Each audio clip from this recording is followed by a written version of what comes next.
aho yansohokanye ahantu habiri, yansohokanye ikuzimu anansohokana mu ijuru,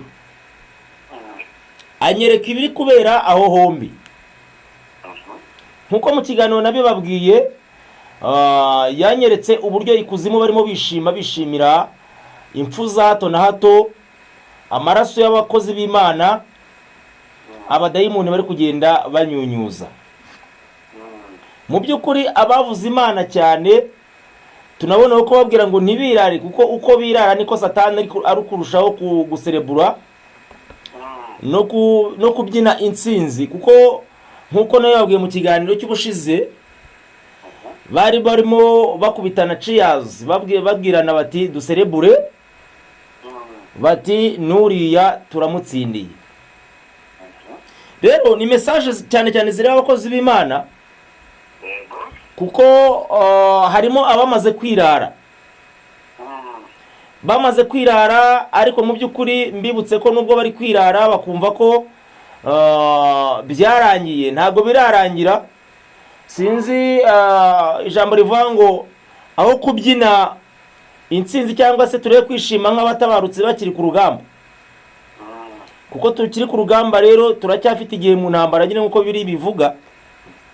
Ni byiza ngo abantu b'Imana bamenye ko Satani acunze ku izamu n'ingabo ze zose kugira ngo abashe kugenda yiba abantu b'Imana. Abo tuvuga bose ngo bitabye Imana, siko bitabye Imana, hari nabo Satani abayibye.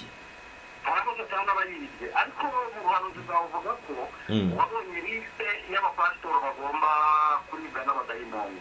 Watubwira amazina yabo? Ntabwo nakubwiye mu kiganiro cy'ubushize, nababwiye ko ntabonye amazina, gusa nabonye urupapuro abadayimoni bari barufite, uko basereburaga bafata igikombe baterana cheers banywa, niko babwiranaga ngo reka turebe kuri liste hanyuma turebe ukurikiraho. Mu by'ukuri ntabwo nabaje kuba nakegera urwo rupapuro bitewe nuko bari abadayimoni benshi kandi bafite amahembe menshi, nabireberaga kure nkumva n'ibyo bavuga. Bakavuga bati liste isigaye niyo gukuramo runaka na runaka. Abo mazina rero nge sinayasomaga, ariko ikigaragara cyo nuko ikuzimu gifite liste yo kuza gutwara abandi bantu b'Imana ni hatabaho gusenga cyane. Yego, hari abantu bashoboye kumva ubuhanuzi bwawe, barangiza bagatekereza yuko ubukoze kubera ko hakuye umupasiteri, bakavuga ati kuki ahanuye ari uko hari umupasiteri wakuye mu buryo butari bwiza.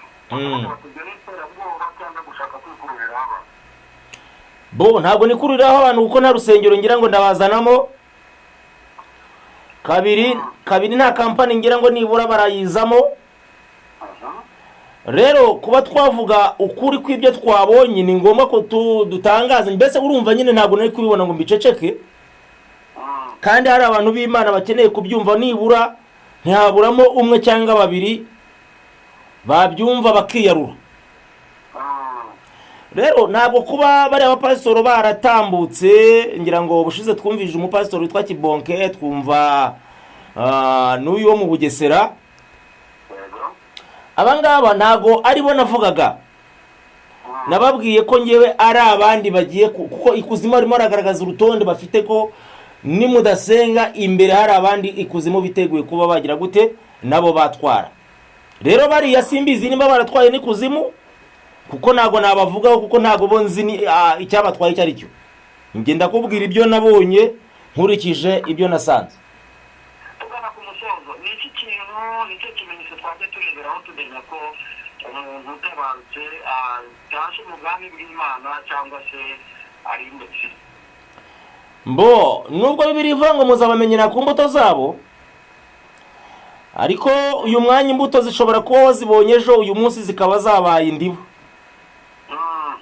Biragoye kubasha guca urubanza ngo ubashe kuba wamenya neza 100% umuntu watabarutse akijijwe. Ni urubanza ruzwi n'Imana, ari naho tuboneyeho gutanga message ivuga ngo buri muntu wese ku giti cye abo wejejwe mu mutima we. Hanyuma naho ibyo kuvuga ngo runaka turamenya nyine niba yatashye ijuru cyangwa niba ataritashye, ntago twabimenya keretse ijuru riramutse rigize icyo ridutangariza kuri byo.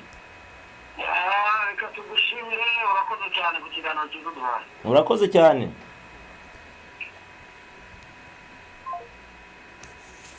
iranyobera